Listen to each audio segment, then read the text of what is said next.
Chapter number 10 India agriculture.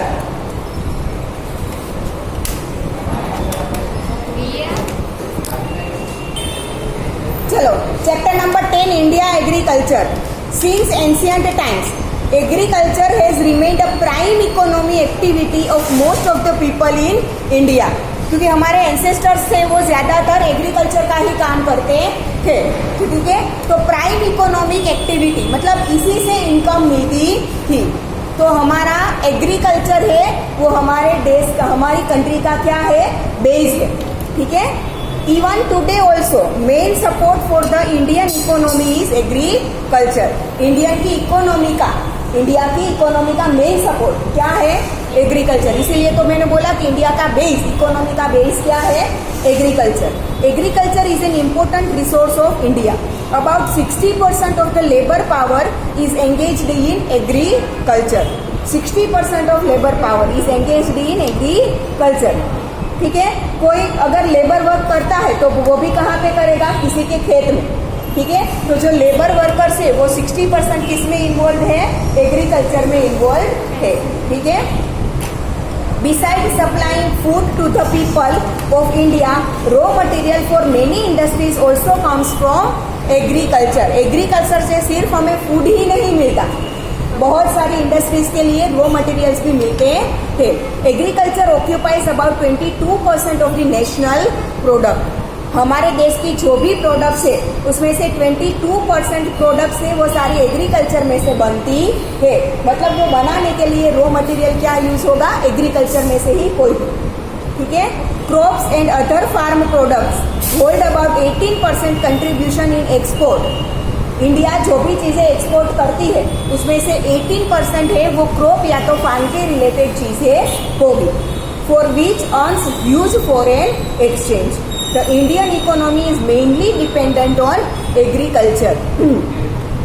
Thus, India is an agrarian country, मतलब agriculture based country. In most of the areas in India, 2 or more crops annually can be taken due to the factors like fertile plains, favorable climate for round the year cultivation, irrigation, skilled and hard working farmers, etc.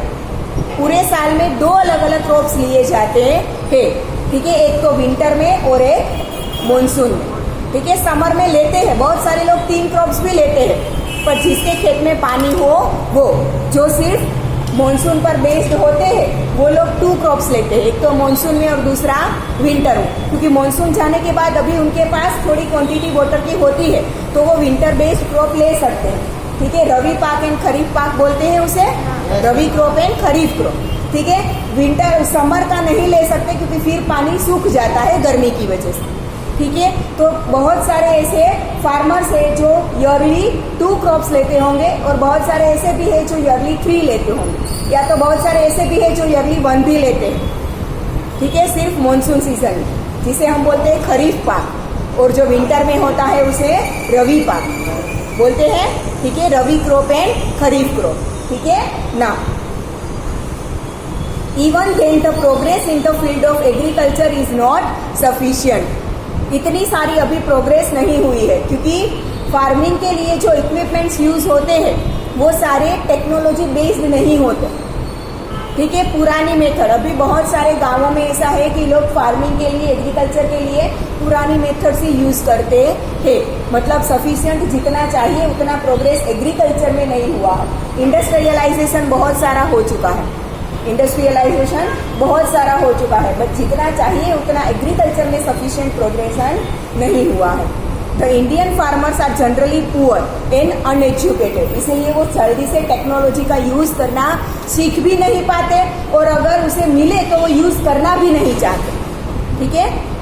Agricultural production in India is much less compared to the world due to reasons like inadequate facilities of irrigation, irregular and uncertainty of rain, more population, larger family, smaller farms, no interest in experimentation, less usage of chemical fertilizers, modern machinery and scientific approach for cultivation, educated mass opting away from agriculture, the so-called lower status for agriculture in the society, etc. ये सारे reason है कि agriculture में जितना चाहिए उतना sufficient progress क्यों नहीं हुआ है। एक तो लोगों की मेंटालिटी, एग्रीकल्चर को लोअर स्टेटस मानते हैं। अगर कोई गांव में रहकर खेती करता है, ओहो वो तो गांव में रहता है, खेती करता है, क्या करता है, यहाँ पे आकर 10,000 की जॉब करे वो अच्छा है।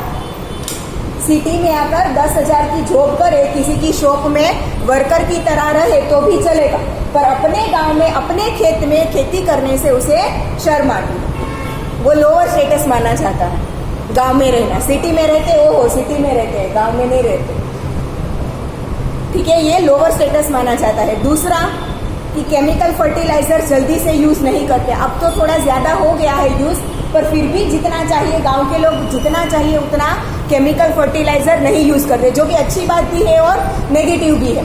उसके दो साइड है, पॉजिटिव और नेगेटिव। पॉजिटिव क्या है कि जितना केमिकल कम यूज करेंगे उतना वाटर पोल्यूशन, लैंड पोल्यूशन कम होगा, और जितना ज्यादा यूज करेंगे उतना क्रॉप प्रोडक्शन ज्यादा होगा, ठीक है। तो केमिकल फर्टिलाइजर यूज करने के पार्ट्स नेगेटिव भी है और पॉजिटिव भी है। दूसरा कि फार्मर्स है वो बहुत ज्यादा ऐसे लोग हैं कि जो अनएजुकेटेड है, क्योंकि जो एजुकेटेड है वो तो खेती करना ही नहीं चाहते, ठीक है, और जो बच्चे हैं वो अनएजुकेटेड है।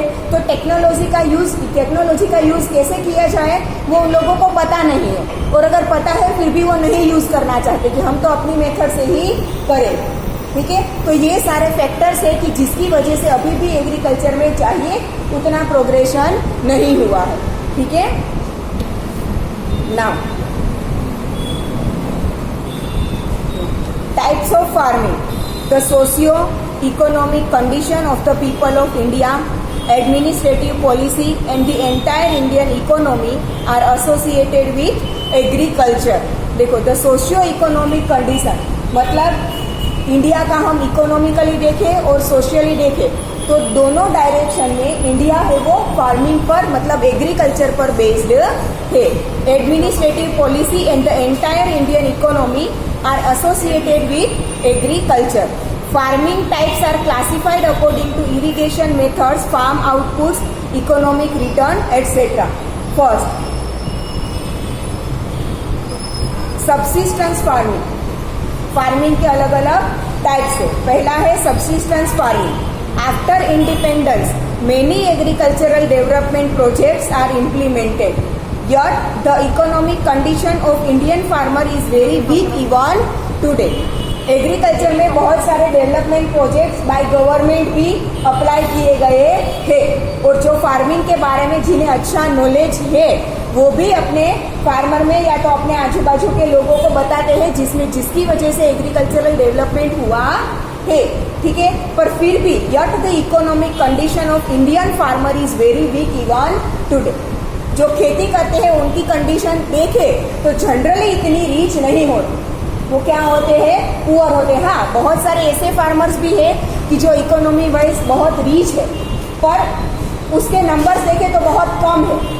जनरली फार्मर्स इकोनॉमिकली क्या होते हैं, पुअर होते हैं, ठीक है। Costly seeds, fertilizers and use of insecticides are not affordable in smaller farm holdings. बहुत छोटे छोटे फार्म होते हैं, फैमिलीज बड़ी होती है, फार्म बहुत छोटे होते हैं, तो इतने रीच नहीं होते कि कॉस्टली सीड्स, फर्टिलाइजर्स, पेस्टिसाइड्स वगैरह यूज कर सके, ठीक है। Now the farm production is just sufficient for his family and is consumed in the maintenance of the family. उनके फार्म में जो भी क्रॉप प्रोडक्शन होता है वो सिर्फ उनकी फैमिली के लिए सफिशिएंट होता है, बाहर बेचने के लिए वो ज्यादा प्रोडक्शन नहीं कर पाते क्योंकि इतना इकोनॉमी उसके पास होता ही नहीं है, ठीक है। The farm production is this is called subsistence farming. So even today Indian agriculture is considered to be an activity for life maintenance only, ठीक है। सिर्फ आप लाइफ मेंटेन कर सकते हो, ज्यादा आपकी फैमिली की इनकम उससे नहीं हो सकती। Now dry farming, where the rainfall is inadequate, चाहिए उतना रेनफॉल नहीं होता, जैसे कि सौराष्ट्र, जितना रेनफॉल साउथ गुजरात में होता है, ठीक है, उतना रेनफॉल सेंट्रल गुजरात में या तो सौराष्ट्र के साइड नहीं होता। सेंट्रल गुजरात मतलब ये अहमदाबाद, महसाणा वो, ठीक है, और सौराष्ट्र के बाद कच्छ के साइड तो ऑब्वियसली बहुत कम ही होता है, ठीक है। तो पर्टिकुलर पूरे इंडिया के लिए बात हो रही है, पर गुजरात मैंने फॉर एग्जाम्पल आपको दिया, ठीक है। तो चाहिए उतना एडिक्वेट मतलब सफिशिएंट रेनफॉल नहीं होता। Irrigation facilities are less, irrigation facilities भी इतनी सारी नहीं होती। कैसे कर सकते हैं? क्योंकि उस एरिया में इतनी सारी बड़ी रिवर्स भी नहीं है कि जिसमें से केनाल निकालकर इरिगेशन के लिए वाटर सप्लाई हो सके। नर्मदा का सरदार सरोवर डैम बनने के बाद बहुत सारी केनाल्स डेवलप हुई है, बहुत सारी केनाल्स डेवलप हुई है, पर वो इतनी लंबी नहीं हो सकती कि पूरे इंडिया को सप्लाई वाटर कर सके, ठीक है। अपने आसपास के एरिया को इरिगेशन के लिए वाटर सप्लाई होता है, पर इतनी लंबी केनाल बनाकर पूरे गुजरात में उसका पानी पहुंचाया जाए, इतना भी नहीं हो सकता, ठीक है। तो इरिगेशन फैसिलिटीज अवेलेबल नहीं होती। Farming is dependent only on rain. Only one crop is taken through the humidity accumulated within the land. Only one crop. Only monsoon का crop ही लिया जा सकता है. This is known as dry farming. Crops like jowar, millet and pulses which require less water are grown here in Gujarat. In Gujarat, wheat and gram are grown in the humid soils after the monsoon is over. Monsoon over होने के बाद अभी वो soil जो सिर्फ humid है, बाहर से पानी की, वो क्रॉप्स लिए जाते हैं जिसे बाहर से पानी की जरूरत ना पड़ती हो या तो बहुत कम पानी की जरूरत पड़ती हो। मॉनसून जाने के बाद लैंड कैसी होती है? ह्यूमिड होती है, ठीक है। तो उसमें क्रॉप प्रोडक्शन वो लोग करते हैं जिसे ज्यादा पानी की जरूरत ना हो, वैसा क्रॉप हो सकता है, ठीक है ना। फिर wet farming. Wet farming is carried out in the regions of heavy rain and adequate facilities for irrigation. जहाँ पे इरिगेशन बहुत ज्यादा हो सके या तो रेनफॉल ज्यादा होता हो, ऐसे एरिया में वेट फार्मिंग होता है। If there is no rainfall और if it is insufficient, more than one crop is taken with the help of irrigation. Irrigation facilities अच्छी हो तो अगर रेनफॉल नहीं भी होगा तो भी इरिगेशन से वो लोग क्रॉप प्रोडक्शन कर सकते हैं। Wherein paddy, sugarcane, cotton, wheat and vegetables are grown. ऐसे क्रॉप्स की जिसे पानी की बहुत ज्यादा रिक्वायरमेंट होती है। Here now shifting or zoom agriculture. Here forests are burnt and cleared and farming is carried out there. Forest है उसे क्या किया जाता है? बर्न कर दिया जाता है या तो ट्रीज को काट दिया जाता है, फिर वो उस लैंड पर फार्मिंग किया जाता है। The farming take place for 2 or 3 years. सिर्फ 2 or 3 years के लिए किया जाता है। When soil fertility is reduced, that area is abandoned and the same method is applied to start farming at other place. ठीक है, ये जो फॉरेस्ट रिमूव कर जो एग्रीकल्चर का मतलब फार्मिंग किया जाता है वो ज्यादा साल के लिए नहीं कर सकते, क्योंकि वो लैंड फिर क्या हो जाएगी? अनफर्टाइल हो जाएगी, ठीक है। तो 2 या 3 years के लिए वहां पर फार्मिंग किया जाता है, फिर जब वो लैंड अनफर्टाइल हो जाती है तो वो लैंड को अबेंडन किया जाता है, फिर उसमें ना ही तो ट्रीज उगाए जाते हैं ना तो फार्मिंग किया जाता है, तो वो सूखी ऐसे ही पड़ी रहती है। फॉरेस्ट भी कम हो जाता है और ना ही तो उस पर फार्मिंग होता है, ठीक है। और वहां से शिफ्ट कर फिर ऐसी जमीन ढूंढी जाती है कि जिसमें फार्मिंग हो सके। नाउ दिस इज कॉल्ड झूम cultivation. Cereals or vegetables are grown in this type of agriculture. The production is less in this type of agriculture. Production कम होगा क्योंकि लैंड है वो इतनी ज्यादा फर्टाइल नहीं होती। फिर plantation agriculture. This is a special type of agriculture. Here rubber, tea, coffee, cocoa, coconut, apple, mango, oranges, grapes, amla, lemon, खारेक etcetera are reared with great care, ठीक है। इसे प्लांटेशन एग्रीकल्चर मतलब कि पहले सीड्स डालकर छोटे छोटे प्लांट्स बढ़ाए जाते हैं, फिर वो प्लांट्स को वहां से निकाल कर दूसरी लैंड में डालकर फिर उसे बड़ा किया जाता है। जहां पे सीड्स डाले हैं वहीं पे क्रॉप प्रोडक्शन नहीं होगा। जहाँ पे सीड्स डाले हैं वहां से छोटे छोटे प्लांट्स निकलना शुरू हो जाए, फिर वो प्लांट्स को वहां से निकालकर दूसरी लैंड पर बोया जाता है। इसे बोलते हैं प्लांटेशन एग्रीकल्चर, ठीक है। It is necessary that there should be more capital investment, skill, technical knowledge, machines, fertilizers, protection on all sides, acquisition and transportation facilities. ठीक है, इन सारे क्रॉप्स के लिए ये सारी फैसिलिटीज अवेलेबल होनी चाहिए. ठीक है, नॉलेज होना चाहिए, टेक्नोलॉजी होनी चाहिए. अगर स्किल ना हो, नॉलेज ना हो, तो जब सीड्स डालने के बाद प्लांट्स होंगे, वो प्लांट्स को निकालकर दूसरी लैंड में डालना हो, ठीक है, तो वो प्लांट्स क्या हो जाएंगे, टूट जाएंगे, उसके रूट्स टूट जाएंगे. तो स्किल डेवलप होनी चाहिए. Now intensive farming. Intensive farming is the machinized way of farming through utilization of increased irrigation. Intensive farming is the machinized way of farming. Machine से फार्मिंग किया जाता है through utilization of increased irrigation, use of chemical fertilizers. Machinery और chemical fertilizer की मदद से जो farming किया जाता है उसे. Insecticides and other mechanical equipments. Cash crops grows more in this type of farming. ये टाइप की फार्मिंग में बहुत ज्यादा प्रोडक्शन होता है, जिसकी वजह से कैश भी बहुत ज्यादा मिलता है, इसीलिए उसे कैश क्रॉप प्रोडक्शन बोलते हैं. The per hectare production has increased very much here and the area sown under this crops has increased. इस टाइप की फार्मिंग का एरिया भी बढ़ता जा रहा है. As more importance is given to economic returns in this type of farming, it is also known as commercial farming. ठीक है, skill based farming, machinery use होती है, इसीलिए उसे कमर्शियल फार्मिंग भी बोला जाता है. Clear? Now farming methods. Organic farming, sustainable farming, mixed farming etc. are some of the current methods of farming in India. ठीक है, हमारे इंडिया में जो भी फार्मिंग की मेथड्स होती है कौन कौन सी है? एक तो ऑर्गेनिक फार्मिंग, फिर sustainable farming, mixed farming etcetera. वो क्या होती है वो डिटेल में अब हम देखेंगे. सबसे पहले है ऑर्गेनिक फार्मिंग. ऑर्गेनिक फार्मिंग क्या होता है? The rate at which the chemical fertilizers and the insecticides are used, the destructive effects of this chemical is also felt. जितना ही हम ज्यादा फर्टिलाइजर या तो पेस्टिसाइड्स यूज करेंगे, केमिकल फर्टिलाइजर्स, इंसेक्टिसाइड्स या फर्टिलाइजर्स यूज करेंगे, ठीक है, पेस्टिसाइड्स, वो सारा जाएगा कहाँ पे? एट द एंड लैंड में ही जाएगा. ठीक है, या तो फर्टिलाइजर्स हमने जो यूज किए थे वो लैंड्स में जाएंगे, रूट्स के थ्रू प्लांट्स में भी आएंगे. पेस्टिसाइड्स और इंसेक्टिसाइड्स आप यूज करोगे वो फ्रूट्स पर जाएंगे, वेजिटेबल्स पर जाएंगे, क्रॉप्स जो हमने लिया है उस पर जाएंगे. ठीक है, वो फाइनली कहाँ पर जाएंगे? हमारे पेट में ही जाएंगे.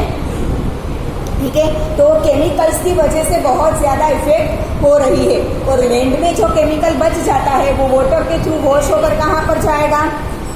वाटर में जाएगा, रिवर्स वगैरह में. तो वहां पर वो क्या करेगा? वाटर पोल्यूशन करेगा. लैंड में रहेगा तो लैंड पोल्यूशन होगा. ठीक है, तो उसकी वजह से बहुत डिस्ट्रक्टिव इफेक्ट्स हो रही है. Due to the presence of these chemicals and insecticides in grains, vegetables and fruits, it has affected adversely the hygiene of the people. ठीक है, ये फर्टिलाइजर, पेस्टिसाइड्स, इंसेक्टिसाइड्स क्रॉप्स के अंदर रह जाता है, वेजिटेबल्स और फ्रूट्स के अंदर रह जाता है, तो वो फाइनली पीपल की हाइजीन पर इफेक्ट करता है. More damage is caused to environment. The productive capacity and fertility of the land has reduced. ठीक है, जितना ही हम केमिकल फर्टिलाइजर ज्यादा ऐड करते जाएंगे उतनी लैंड की फर्टिलिटी क्या होती जाएगी? कम होती जाएगी. ठीक है, जितना आप केमिकल फर्टिलाइजर यूज करोगे उतनी फर्टिलिटी कम होती जाएगी. तो हर साल आपको ज्यादा से ज्यादा फर्टिलाइजर ऐड करना पड़ेगा. ठीक है, उसकी जगह पे अगर हम नेचुरल फर्टिलाइजर यूज करें, जैसे कि आगे शायद मैंने एक बार समझाया था, काउडंग वगैरह में से बनता है. ठीक है, हाँ, लेयर वाला मैंने समझाया था ना, मिट्टी का खड्डा बनाकर. तो वो नेचुरल फर्टिलाइजर जितना यूज करोगे उतनी ही फर्टिलिटी बढ़ती जाएगी. और जो किसी भी तरीके से पॉल्यूशन क्रिएट नहीं करेगा, लैंड के लिए उल्टा बहुत ज्यादा अच्छा है. ठीक है, किसी भी तरीके से वो पॉल्यूशन तो नहीं करेगा, ना ही हाइजीन पर इफेक्ट करेगा. उसके नेगेटिव पॉइंट्स तो कोई भी नहीं है, सिर्फ पॉजिटिव और पॉजिटिव पॉइंट्स ही है. ठीक है, due to which the crop production of the land and its quality were reduced over a long run. इसलिए बहुत साल से जब से हम ये फर्टिलाइजर ज़्यादा से ज़्यादा यूज़ करने लगे हैं, तब से ये लैंड की फर्टिलिटी, लैंड की क्वालिटी क्या हो रही है, डे बाय डे रिड्यूस हो रही है। ठीक है, organic farming is that method of farming in which urea और any other chemical fertilisers and insecticides are not used. Organic farming में किसी भी तरीके का केमिकल फर्टिलाइजर, कोई इंसेक्टिसाइड या तो पेस्टिसाइड्स कुछ भी यूज नहीं होता। जो भी यूज होता है वो नेचुरल फर्टिलाइजर यूज होते हैं। जो मैंने बताया था ना, मिट्टी का खड्डा बनाकर कावडर, वैसा ही होता है। ठीक है, for the nutrition of the crop dung, earthworm fertilizers, composite fertilizers etcetera are use. Cow dung, composite fertilisers मतलब घर में से किचन का जो वेस्ट निकलता है, मतलब कि वेजिटेबल की छिलके वगैरह, फ्रूट्स के छिलके वगैरह, वो कि जो बायोडिग्रेडेबल हो वैसी ही चीज़ें। ठीक है, वैसी चीज़ें हम एज अ फर्टिलाइजर यूज कर सकते हैं। जब वो सारी खाने की चीज़ें जो किचन में से बचती है, उसे अगर हम क्या करेंगे, थोड़े दिनों तक सड़ने देंगे, तो उसे बोलते हैं कंपोजिट। ठीक है, और उसे हम एज अ फर्टिलाइजर यूज करें तो वो क्रॉप्स के लिए बहुत ज़्यादा अच्छा है। ठीक है ना, काव urine, neem solvents, buttermilk, etc. are used for the protection of crops. The organic products are full of nutrition. They contain natural taste, sweetness and fragrance. There are minerals, vitamins and life energizing elements in these crops. Nowadays, organic farm products are more in demand, so the farmers also get a good return.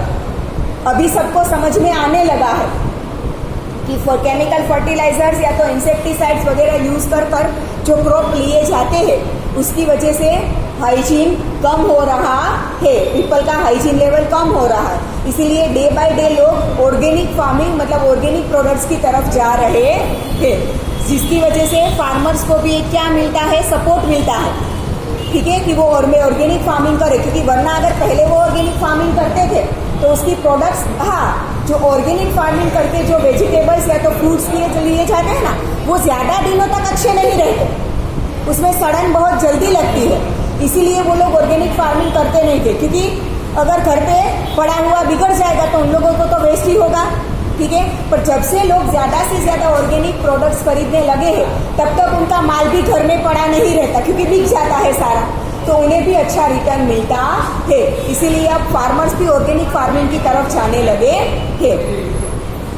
Sustainable farming, in order to see that the soil fertility is retained for a longer time, care is taken for crop rotation, use of chemical fertilizers only when necessary, use of biotic controls for insects and harvest, water conservation etcetera.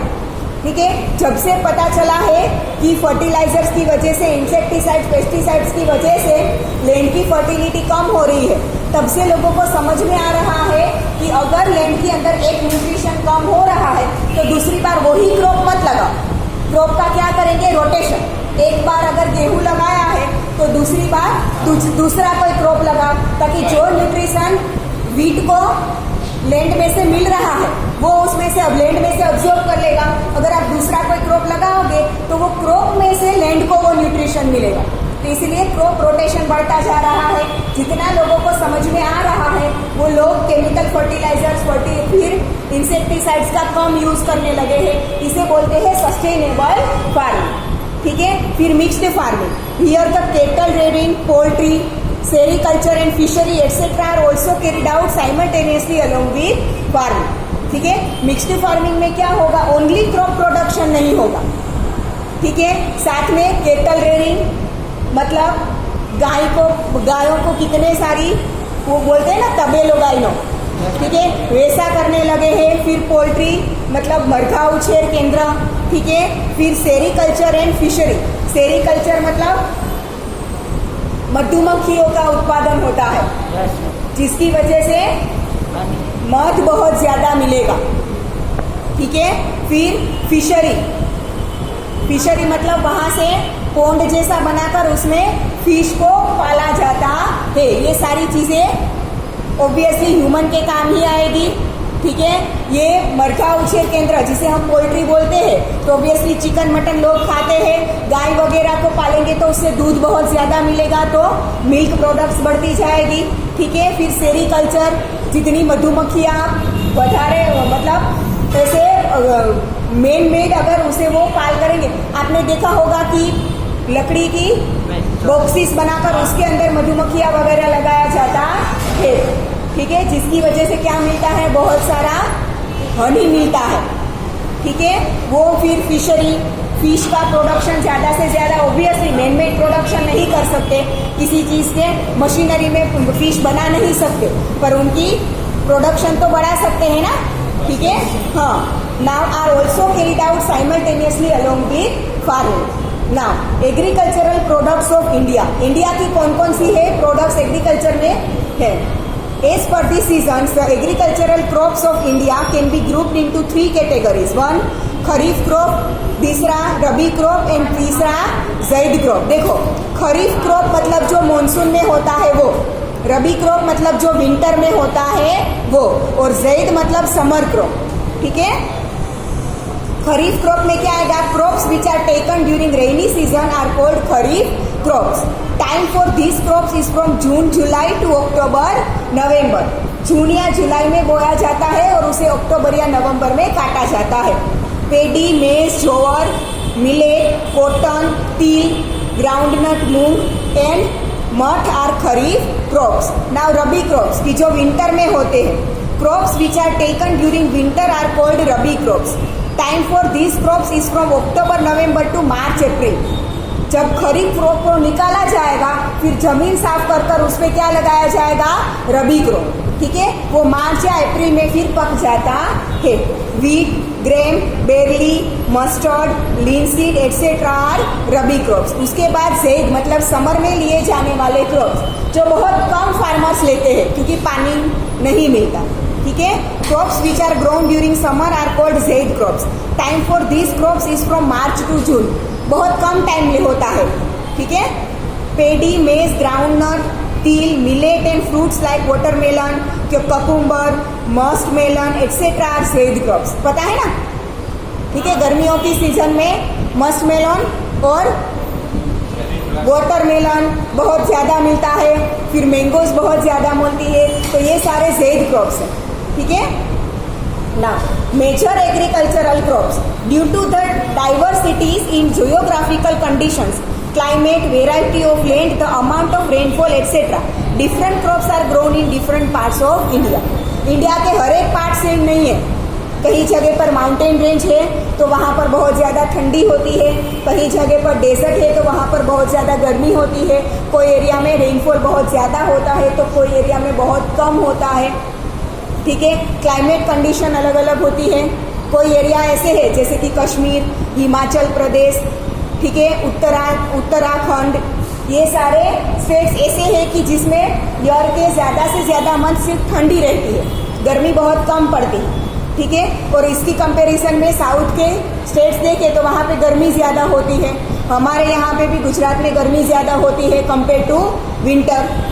ठंडी की comparison में गर्मी बहुत ज़्यादा होती है। तो ये इंडिया के अलग अलग पार्ट में क्लाइमेट कंडीशन अलग अलग होने की वजह से, रेनफॉल अलग होने की वजह से जो क्रॉप्स है वो अलग अलग लिए जाते हैं। तो बहुत अलग अलग टाइप के बहुत सारे क्रॉप्स इंडिया में से मिलते हैं। Major agricultural products of India, food grains, paddy, wheat, jowar, millet, maize and barley. Pulses तो के tuver, moong, grain, peas, bean, moth, urad, lentil, ये सारे पल्सिस है।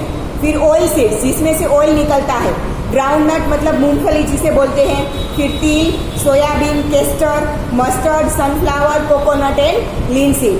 फिर beverages, tea, coffee and cocoa. Cash product, cash crops मतलब जिसकी वजह से पैसे बहुत ज़्यादा मिलेंगे कि जो इकोनॉमी के लिए बहुत अच्छे है, cotton, sugar cane, jute, tobacco, rubber, ठीक है।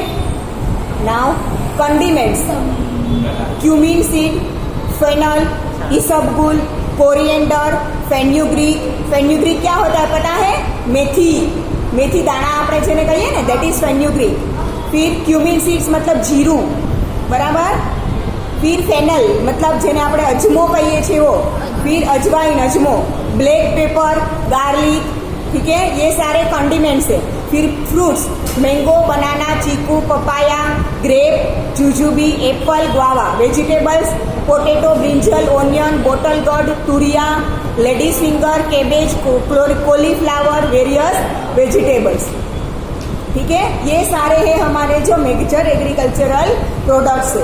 Now food grains, grains are cultivated in about 75% of the total area sown and about 50% of the total production comes from grains। India की जितनी लैंड में सीड सो किए जाते हैं उसमें से 75% है वो ग्रेन के होते हैं, ठीक है। And about 50% of the total production comes from grains, और प्रोडक्शन का टोटल 50% है वो किस में से आता है? ग्रेन्स में से आता है। Major food grains are as follow. सबसे पहला है पेडी मतलब कि राइस, ठीक है। Paddy is our most important crop. A large majority of the world and about half of the population of India uses rice. खाने में वर्ल्ड का मेजोरिटी पार्ट राइस यूज करता है। आप इंडिया से ऊपर की कंट्रीज में जाओ ना, China, Japan, Korea, north Korea, south Korea, ठीक है, फिर बांग्लादेश, फिर इसके बर्मा, म्यांमार, ये सारे कंट्रीज ज्यादा से ज्यादा खाने में राइस यूज करते हैं। केरला नहीं, कंट्रीज बोल रही हूँ, ठीक है। ये सारी कंट्रीज है, जैसे हम रोटी खाते हैं ना वैसे वो लोग राइस खाते हैं साथ में, ठीक है। फिर इंडिया में भी बहुत सारे स्टेट्स है जो सिर्फ राइस का ही बहुत ज्यादा खाने में यूज करते हैं, ठीक है। तो इंडिया में भी अ large majority of the world and about half of the population of India uses rice. India का भी हाफ पॉपुलेशन है वो राइस का ही खाने में यूज करता है। India stands second in the world after China in pedi production.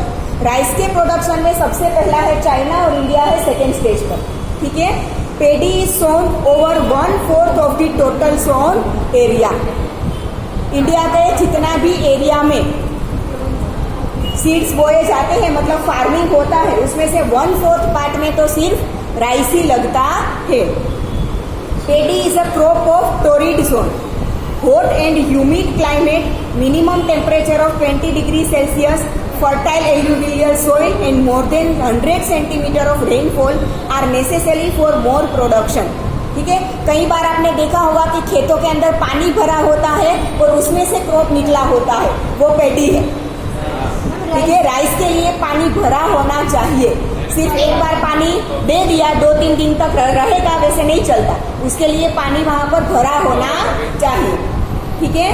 Now in the region of less rainfall in Punjab, Haryana and Uttar Pradesh this crop is taken through irrigation. वहां पे इरिगेशन के थ्रू लगाया जाता है। More human labour is necessary for paddy cultivation. West Bengal, Tamil Nadu, Andhra Pradesh, Telangana, Bihar, Odisha are major paddy producing states. The crop is taken 2 or 3 times in West Bengal, Uttar Pradesh, Bihar, Orissa and Tamil Nadu. In Gujarat, paddy is grown in Surat, Tapi, Panchmahal, Ahmedabad, Kheda, Anand, Valsad districts. Paddy requires more water. However, instead of keeping the paddy fields fully underwater, paddy is grown by irrigating through sprinklers using less water. ठीक है, जहाँ पर इतना ज्यादा water available ना हो कि खेत को भरा रख सके वहां पर स्प्रिंकलिंग किया जाता है। मतलब 24 आवर्स वो स्प्रिंकलिंग चालू रहेगा ताकि पानी 24 आवर्स मिलता रहे, पर भर के रखना पड़े, इतना ज्यादा पानी अवेलेबल ना हो तो स्प्रिंकलिंग सिस्टम लगाई जाती है। नीचे देखो पेडी की आपको फिगर दी है, ये जो 2 इंसान लगा रहे हैं आपको दिख रहा है, पानी भरा है उसमें लगा रहे हैं, ठीक है। आगे मैंने समझाया था कि कई क्रॉप्स ऐसे हैं जो प्लांटेशन से किए जाते हैं। मतलब पहले सीड्स बोकर छोटे छोटे प्लांट्स बनाए जाएंगे, फिर वो प्लांट्स वहां से निकालकर दूसरी जगह पे लगाया जाता है। पेडी उस टाइप का क्रॉप है, ठीक है। देखो ये जो 2 इंसान लगा रहे हैं उसके हाथ में छोटे छोटे प्लांट्स है, सीड्स नहीं है, ठीक है। तो पहले सीड्स लगाकर एक जगह पर छोटे छोटे प्लांट्स बनाए जाएंगे, वो प्लांट्स वहां से एकदम केयरफुली निकाले जाते हैं ताकि रूट्स वगैरह टूटे ना, ठीक है। फिर उसे फिर से जमीन में बोया जाता है। तो मैंगो है, पेडी है, ये सारे इस टाइप के, हाँ मिर्च भी ऐसे ही होती है, ठीक है, जो प्लांटेशन से होती थे। आज यहाँ तक रखते हैं।